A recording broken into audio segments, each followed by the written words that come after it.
Saúdo você com a graça e a paz do Senhor Jesus. Que Deus abençoe grandemente a tua vida e que hoje Ele venha falar com você por meio da mensagem que Ele tem preparado e nos inspirado para passar. Nós estamos hoje fazendo a gravação de uma forma diferente, porque parece que o YouTube mudou um pouquinho a questão do Hangout, mas se Deus quiser vai dar tudo certo e você vai conseguir receber também. Estamos tendo alguns problemas técnicos para transmitir todas as terças-feiras, e essa é a razão pela qual nós estamos fazendo a gravação por esse método que você está vendo aqui. Mas creio em Deus que vai dar tudo certo, né? Convido você para abrir a tua Bíblia em Apocalipse, capítulo número 6, versículo número 5. O título da mensagem de hoje é Evidências do Cumprimento do Terceiro Selo de Apocalipse, capítulo 6. Em Apocalipse 6, 5 diz: E havendo aberto o terceiro selo, ouvi o terceiro animal dizendo: Vem e vê. E olhei, e eis um cavalo preto, e sobre o que estava sentado sobre ele tinha uma balança em sua mão. E ouvi uma voz no meio dos 4 animais que dizia: Uma medida de trigo por 1 dinheiro, e 3 medidas de cevada por 1 dinheiro. Não danifiques o azeite e o vinho. A revelação é dada em forma simbólica e é necessário nós estudarmos um pouquinho para conseguirmos entender a mensagem. Você que nos acompanha há algum tempo já pelo canal vai ter mais facilidade, mas eu vou tentar levar de uma forma que você que está nos vendo pela primeira vez também consiga entender. Primeiro vamos entender o que significa o símbolo do cavalo. O cavalo que aparece aqui tem cor preta, mas nos outros selos tinha outras cores. E aqui o preto vai representar o contrário. Deus colocou o luminar maior, o sol, para governar o dia, e Cristo é o sol da justiça. Deus colocou o luminar menor para governar a noite, a lua, e o príncipe das trevas é o diabo, Satanás. Agora apostatou-se, algo que estava unido a Cristo, agora está buscando unir-se ao inimigo e fazer as obras do inimigo. Em Isaías 63, nós vemos o cavalo representa. Em Isaías 63, no versículo 8, as palavras de Deus são citadas e dizem: Certamente eles são meu povo, filhos que não mentirão. Assim ele se fez o seu Salvador. Versículo 10. Mas eles foram rebeldes e contristaram o seu Espírito Santo. Versículo 11. Todavia Deus se lembrou dos dias da antiguidade. Deus não está escrito, mas está implícito. É Deus que se lembrou dos dias da antiguidade de Moisés e do seu povo.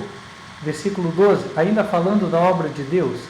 Aquele cujo braço ele fez andar à mão direita de Moisés, que fendeu as águas diante deles, para fazer para si um nome eterno.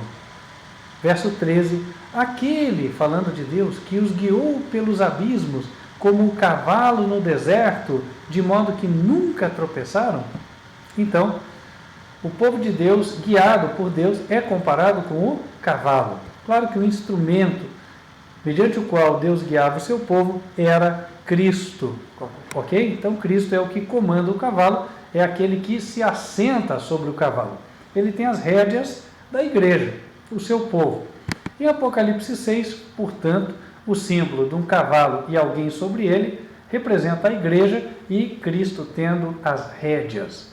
Só que a igreja está na cor preta, significa um povo que não está andando no caminho do Senhor.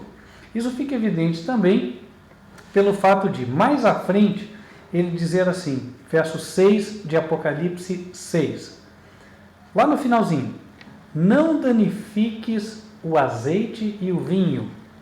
Se você vai lá para Lucas capítulo 10, versículo 34, você vai ver que o azeite e o vinho, eles eram usados para tratar as feridas. Eu vou ler para você. E aproximando-se, atou-lhe as feridas, deitando-lhes azeite e vinho, e pondo o seu animal, levou-o para uma estalagem. A parábola do bom samaritano. Naquela época não haviam medicamentos como hoje, que nós compramos na farmácia, portanto, azeite e vinho eram usados. E em Isaías, no capítulo 1, o Senhor compara o povo pecador e rebelde contra ele, ou seja, a igreja, quando está numa condição de rebeldia, como se fosse alguém doente, cheio de feridas, precisando serem tratadas. E o tratamento seria com o azeite e o vinho, como nós vimos lá. Isaías capítulo 1, no versículo 4, diz assim: Ai, nação pecadora, povo carregado de iniquidade, descendência de malfeitores, filhos corruptores, deixaram ao Senhor, blasfemaram o Santo de Israel, voltaram para trás. Por que seríeis ainda castigados, se mais vos rebelaríeis? Toda a cabeça está enferma e todo o coração fraco. Desde a planta do pé até a cabeça, não há nele coisa sã, senão feridas e inchaços e chagas podres não exprimidas, nem ligadas, nem amolecidas com óleo. Aqui está falando da condição da igreja, do povo.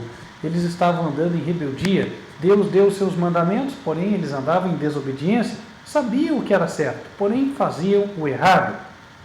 Em Apocalipse capítulo 6, o Senhor retrata uma igreja que está nesta condição, precisando receber os remédios, azeite e vinho, porque está em rebeldia contra Deus. Lembramos que o Apocalipse fala para o tempo do fim, em especial, portanto, refere-se a uma igreja que existe nos últimos dias da história da Terra. Quem já estudou o primeiro selo sabe que ele trata de sim uma igreja que foi fundada já nos últimos séculos, e ela começou pura, portanto representada por um cavalo branco. Isso você vê em Apocalipse 6, versos 1 e 2. Mas esta igreja, no decorrer do tempo, se apostatou e caiu. Quem estudou conosco o primeiro selo sabe que estamos falando de uma forma mais específica, ou melhor dizendo, que o Apocalipse revela de uma forma mais específica, por meio deste símbolo, a igreja adventista do sétimo dia. Mas de uma forma mais ampla, todas as igrejas, porque todas elas hoje são mal vistas por pessoas que não são das igrejas, justamente pelo mau testemunho que dão. As pessoas dizem ser de Cristo, mas não andam como Cristo. Dizem obedecer a Deus, porém não o obedecem. Dizem honrar os mandamentos do Senhor, mas não os honram. E isto é percebido pelas pessoas sinceras que frequentam estas igrejas. Você pode ser uma delas. Não é sem causa, portanto, que o terceiro selo fala que o cavalo é preto. Apocalipse 6, verso 5, fala que quem estava sobre o cavalo preto tinha uma balança na sua mão. A balança era um instrumento de medida naquela época. Até hoje nós conhecemos a tal da balancinha romana, balança romana que tem 2 pratos e é o símbolo do direito, do juízo. E aqui é mostrado que aquele que conduz a igreja está numa época de juízo, vai julgar a igreja. E é justamente o que está acontecendo hoje no céu. Jesus, aquele que tem as rédeas da igreja nas suas mãos, está julgando as organizações. E por quê? Porque elas têm feito ou têm andado segundo o interesse dos homens que as lideram e não segundo os interesses do céu. E isso Jesus vai pedir contas. Mais uma coisa, no terceiro selo o Senhor especifica o tempo no qual esta situação ocorreria. No verso 6 ele diz: ouvi uma voz no meio dos 4 animais que dizia: 1 medida de trigo por 1 dinheiro e 3 medidas de cevada por 1 dinheiro. Quem conhece um pouquinho os evangelhos, conhece a parábola dos dinheiros ou dos denários. Outras versões trazem como denários. O denário era o salário de um dia de trabalho. Ao dizer que 1 medida de trigo era comprada por 1 dinheiro, ele está nos dando uma ideia do valor ao qual o trigo chegaria. Para você ter uma base, 1 medida é o que uma pessoa podia consumir comendo por dia. Então a pessoa trabalha o dia inteiro, ganha 1 denário e com aquele denário consegue comprar só a comida. A comida fica tão cara que a pessoa passa a trabalhar praticamente para comer. Eu estou aqui com uma reportagem da Veja que diz assim: crise dos alimentos. Se você digitar na internet, você vai achar. E aí ela coloca aqui na questão do trigo, ela diz assim: trigo subiu 130%. O título da matéria, o subtítulo, é assim: as causas da crise dos alimentos. Demanda cresce, o clima atrapalha e o preço sobe. Bom, o Senhor anteviu há 2000 anos atrás de que coisas como esta iam acontecer. Além disso, eu estou aqui com uma reportagem da Folha de São Paulo. Esta é da data de 14 de junho de 2016, hoje. Diz assim: mercado, preço dos alimentos mais do que dobraram em 10 anos. Talvez você pense, mas tudo bem, tem inflação todo ano, subiu, Então está subindo e é natural que o preço hoje seja muito maior do que o tempo passado. Também outras coisas subiram. Só que aí eu trouxe um detalhe que está aqui no site do Terra, Economia. Esse aqui é de fevereiro de 2016. Diz assim: preço de alimentos tem a maior alta em 14 anos, diz o IBGE. Isso é interessante porque, se alguém considera, a curva era ascendente, estava subindo. Só que em um determinado momento, a curva ela começou a ter uma inclinação maior para cima. E nós estamos vivendo essa realidade agora. Isso mostra que nós estamos, de fato, enxergando aquilo que a Bíblia já vaticinou, quer dizer, aquilo que ela anteviu há 2000 anos atrás. Chegaríamos num tempo em que os alimentos subiriam muitíssimo e eles, segundo a profecia, diz que continuarão subindo. Até quando?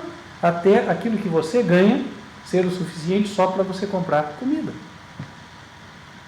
E este seria o tempo no qual as igrejas estariam nesta situação do cavalo preto. As igrejas estariam numa queda espiritual, digamos, numa apostasia espiritual, em rebeldia contra Deus. E o que é que nós devemos fazer se estamos vivenciando este tempo? Todas as evidências estão aí, o que o Apocalipse falou está se cumprindo. Agora o sincero pergunta: o que é que Deus quer de mim? Meu querido irmão, quero falar para você sobre isso. O que Deus quer e está também revelado no livro de Apocalipse. Ele fala da queda das igrejas e ele fala o que Deus quer que nós façamos. Apocalipse 18, dos versículos 1 e 2.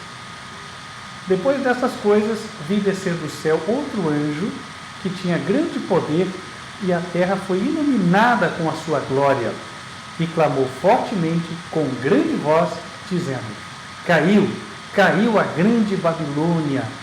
Babilônia vem do termo Babel, que significa confusão e representa adequadamente aquilo no qual as igrejas se tornaram. No capítulo 17 de Apocalipse, verso 3, Babilônia é uma mulher. E mulher, na Bíblia, representa igreja. Você que não sabia, confira em Efésios, capítulo 5, versos 24 e 25. E aí, depois de denunciar a queda da igreja, das igrejas, a queda de Babilônia, no versículo 4, o Senhor nos dá a mensagem: e ouvi outra voz do céu que dizia: sai dela, povo meu, para que não sejas participante dos seus pecados e para que não incorras nas suas pragas, porque já os seus pecados se acumulam até o céu e Deus se lembrou das iniquidades dela. O Apocalipse está dizendo que as igrejas serão punidas com a ira de Deus. E se você não quiser sofrer as pragas ameaçadas na ira de Deus, então você deve sair destas igrejas. E para onde você vai?